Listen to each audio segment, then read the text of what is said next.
এই মুহূর্তে লক্ষ্মীর ভান্ডার পাচ্ছেন রাকিবুল শেখ, তার পিতার নাম মনসুর শেখ, তার বাড়ি হচ্ছে শিয়ালমারা, পোস্ট হচ্ছে বহরমপুরের রাদারঘাট। তিনি রাদারঘাট 1 নম্বর জিপি, তার এপিক নাম্বার হচ্ছে SAF 1242254। অর্থাৎ যে কর্মসূচি মহিলাদের জন্য, সেই কর্মসূচি তো ভেজাল এবং বেনজল ভেরিফিকেশন না থাকার ফলে ঢুকে বসে আছে। আমি এমনি আগে তখন আমার একটা রেস্টুরেন্টের ব্যবসা আছে, পার্টনারে আছি, 10 জন আছি। হ্যাঁ হ্যাঁ, দিয়ে তারপরে কবে থেকে আপনার লক্ষ্মী ভান্ডার ঢুকছে কেউ জানেন? কয়েকদিন থেকে কয়েক মাস ঢুকছে, কয়েক বছর থেকে যাই হোক। দিয়ে তারপরে কিভাবে ঢুকছে আমি নিজেও জানতাম না। আমি বিডিও অফিসে গিয়েছিলাম, বিডিও অফিসে জানানোর পর কোনো রেসপন্স পাইনি। আমি বললে কোনো রেসপন্স পাইনি। মানে অফ করার জন্য বলেছিলেন যে আমার? হ্যাঁ, অফ করার জন্য গিয়েছিলাম। আমি বললো 2 দিন পরে এসে গিয়েছিলাম, কোনো পাত্তা পাইনি আমি। মানে আর কে কে পায় বাড়িতে লক্ষ্মী ভান্ডার? আর কেউ পাই না। আপনার স্ত্রী? আমার স্ত্রী তো পাবে স্বাভাবিক।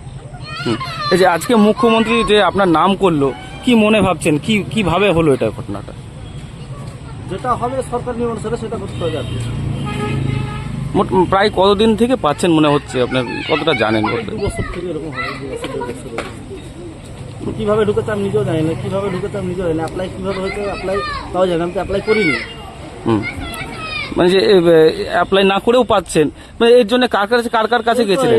এর জন্য দায়ী প্রশাসন, সরকার আর কি। সরকার দেখতে পাচ্ছে না যে একটা ছেলের অ্যাকাউন্টে কিভাবে টাকা ঢুকছে।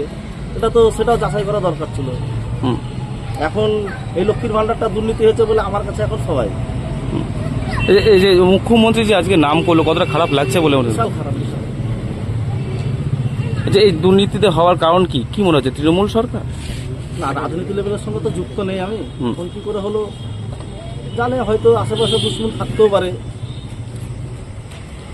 মানে আপনার কোন ব্যাংকের অ্যাকাউন্টে রয়েছে এই অ্যাকাউন্টে? গৌড়ি গ্রামীণ মিনি ব্যাংকে, কোঅপারেটিভ মিনি ব্যাংক। কখন জানতে পারলেন যে আপনার অ্যাকাউন্টে টাকা ঢুকছে বা লক্ষ্মী ভান্ডার ঢুকছে? আমি জানতে পেরেছিলাম, সঙ্গে সঙ্গে জানতে পেরেছিলাম আর কি। আমি যখন আপডেট করি প্রায় মাঝে মধ্যে, তখন আমি যাওয়ার পর তখন ব্যাংকেও কিছু বলে না আমাকে আর কি। ব্যাংকেও কিছু বলে না।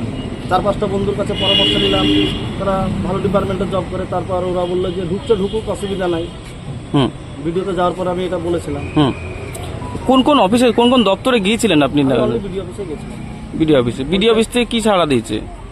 ও এখন নাই, ভিডিও যার সঙ্গে কথা বলবার সে নাই, পরে আসবে এরকম কথা। আপনার লোকাল পঞ্চায়েত অফিসে জানাইনি। ও লোকাল পঞ্চায়েত অফিসে জানতো না? তবে এমনি পাড়ার লোক জানতো বা কেউ? না, জানি না সেরকম।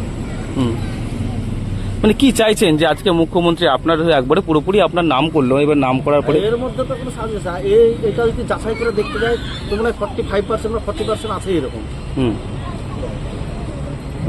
কি চাইছেন এখন? মুখ্যমন্ত্রী সাহেব যেটা বলেছে এটা পুরো আমাকে উল্লেখ করে, এটা যদি যাচাই করে পুরো পশ্চিমবাংলায়, তো এটা সবারই মনে হয় 40% পেয়ে যাবে আর কি। এরকম হতে পারে সম্ভাবনা। কিন্তু কিভাবে ঢুকেছে আমি নিজেও জানি। আমি তো অ্যাপ্লাই করিনি, আমার হিয়ারিংও আসেনি, কোনো ফর্ম ফিল আপও করিনি আমি। এক ব্যক্তি মানে পুরুষ যে লক্ষ্মীর ভান্ডার পাচ্ছিল, যেটা মহিলাদের প্রকল্প আপনার পঞ্চায়েত এলাকায়, এবং পঞ্চায়েতের সামনেই তিনি থাকে, কি বলবেন? হ্যাঁ, দেখুন, এটা তো আমাদের কাছে ডেটা থাকে না। এটা যেহেতু দুয়ারে সরকার ক্যাম্পের মাধ্যমে আমাদের ওনারা জমা করেন, এবং কিছু কিছু হয়তো অনলাইনেও করেন। এবার সেটা তো ব্লক ভেরিফাই করে পাঠায়।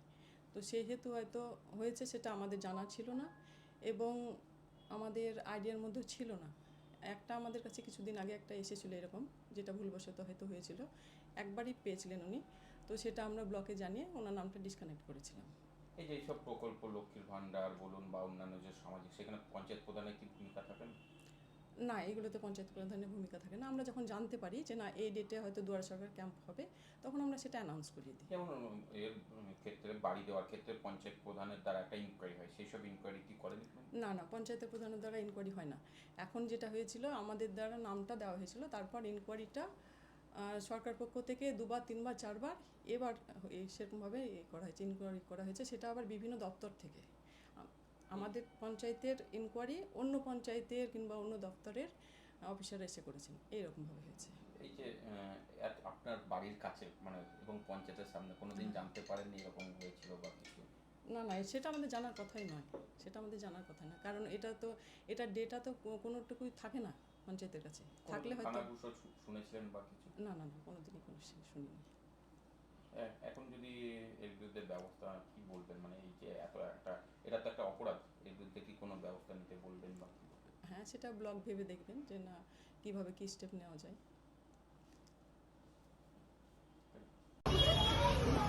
সুরজ হ্যাঁ হ্যাঁ ছাড়া আমি আমি পালাবো না এটা আমার